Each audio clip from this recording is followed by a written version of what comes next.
Thank you. I call the honourable member Dr. David Clark. Well, Mr. Speaker, salivating may be an exaggeration, I fear, from the member opposite, but it is a pleasure to rise to speak to this bill, which is an attempt to accelerate the adjudication process. Look, it falls woefully short of what's possible, and they know that opposite. They know that this isn't a strong bill. We heard from the member Colin King, that they need to get a grip on how to do this better, that it's an important issue and so on. He didn't say about how they were going to do it, because it's lacking in this bill. It's not really there. He's got nothing much to talk about. And I feel a bit sorry for him being asked to stand up and speak on this bill when it's a bill that doesn't really get to where we need to go to. Mr. Speaker, New Zealanders are paying far too much for power at the moment. New Zealanders are paying far too much for power. This member asked what that's got to do with this bill, and that's the right question to ask, Mr. Henare. That is the right question to ask, because that is where I'm going, and that is what I want to talk about. This bill does nothing to correct that. In fact, it's going to make the problem worse. It's going to make the problem worse. John Key is on the side of the big energy companies, and New Zealanders are paying too much for power. And what is this bill going to do? Now, I want to take you through a thought experiment. I want to take members through a thought experiment. Imagine a construction project. Let's say a major dam. Let's say a major dam for building more energy capacity for our country. Now, what happens when we build a major dam? Of course, there's a principal contractor. There is a principle. Mr. Henare says we add water. Well, that's an enlightened contribution. We might leave it at that for the moment. But we add water. We add water, we certainly do. But we've got a main contractor when we build a dam. We also have many subcontractors who hire employees, who set out to put their backs into a major construction project, believing that they are making a difference for New Zealand, because we know that energy is essential to run so many businesses, and we can't afford to have blackouts in this country. But they're doing something because they think they're making a contribution.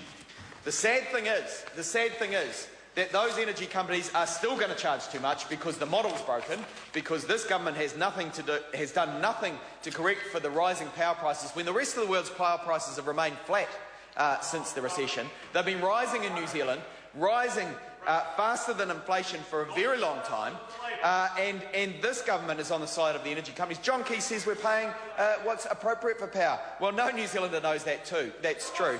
No New Zealander believes that power prices are rising too fast. So this bill attempts to speed up adjudication processes. So let's say there's a dispute while they're building another power plant to charge New Zealanders too much for power, because that's what they like to do. By the way, I should mention that the Labour Party has an excellent solution to this rising power price problem called New Zealand Power. And I'd encourage members opposite, and also any members of the public at home watching, to look up the Labour Party website and search for New Zealand Power and see just how their power bills will come down, between $220 and $330 per family per year under a Labour Party policy, because we care that New Zealanders are paying too much for power. We care that New Zealanders are paying too much for power, unlike them opposite. So let's go through this thought experiment. Come back to the building of this construction project, which is a dam, as it happens. And Mr. Speaker, you remind me to come back to that point, and I will. What happens when there's a dispute?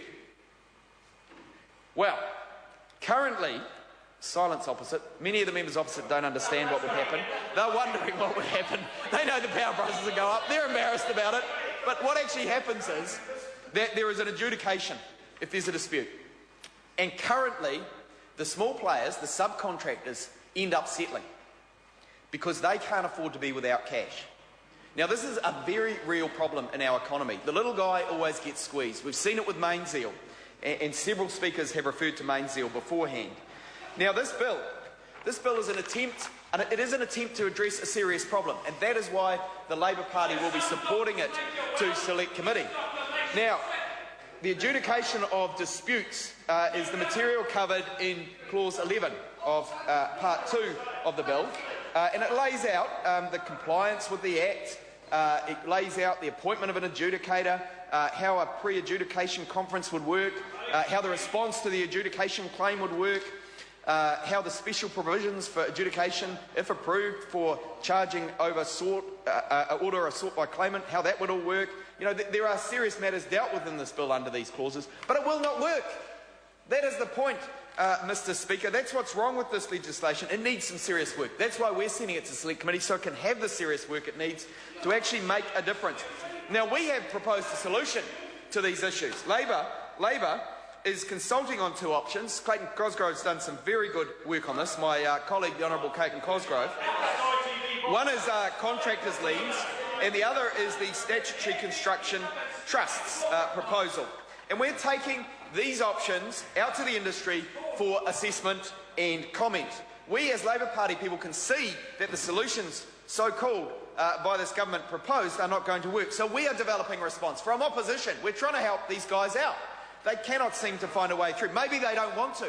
Maybe they are actually incredibly happy with the rising power prices, with the inefficient system for solving disputes, because they're not on the side of the little guy. They don't care if the little guy gets beat up in the disputes. Maybe that's what really sits under it all. They're quite happy with a situation where the little guy gets squashed and the big company powers through, if you excuse the terrible pun, because they want to see the big guys get ahead. And we've seen that with the way they've done their tax policy, where all of the value of the 2010 tax cuts went to the top earners and very little went to those at the bottom. 40% to the top 10% of earners in those 2010 tax cuts, and just 2% of the value of them to the bottom 20% of earners in New Zealand.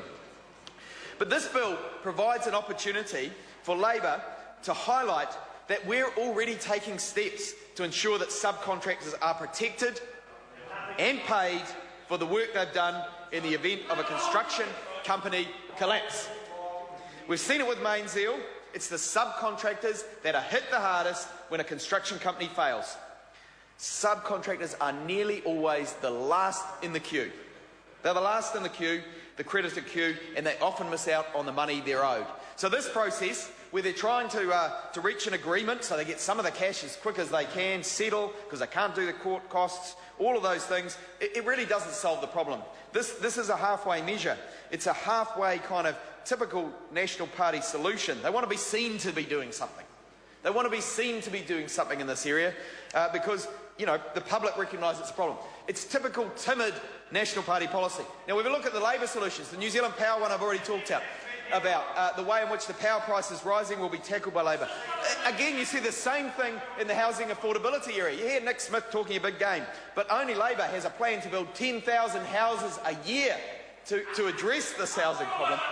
Mr Henare says, I thought it was 100,000. It's 100,000 over 10 years, Mr Henare. It's an excellent policy, and I hope he will consider crossing the floor to support it, because I know deep down he's concerned about housing in New Zealand, Mr Chair. He is concerned about it.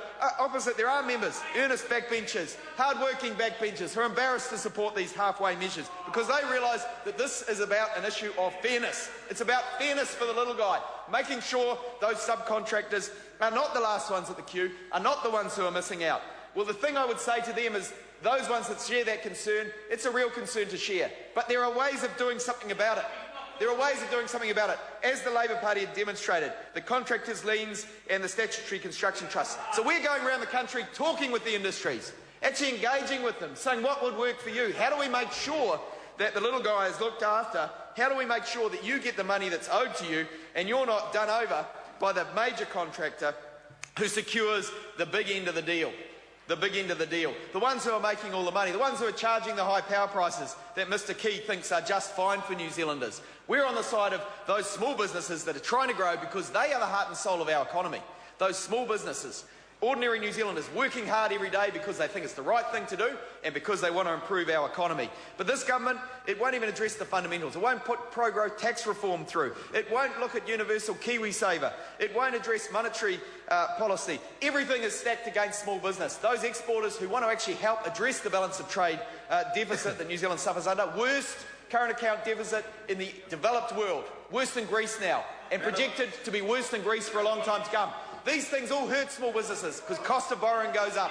And then we have this halfway measure legislation put forward by this government which will not speed up adjudication processes in any kind of meaningful way.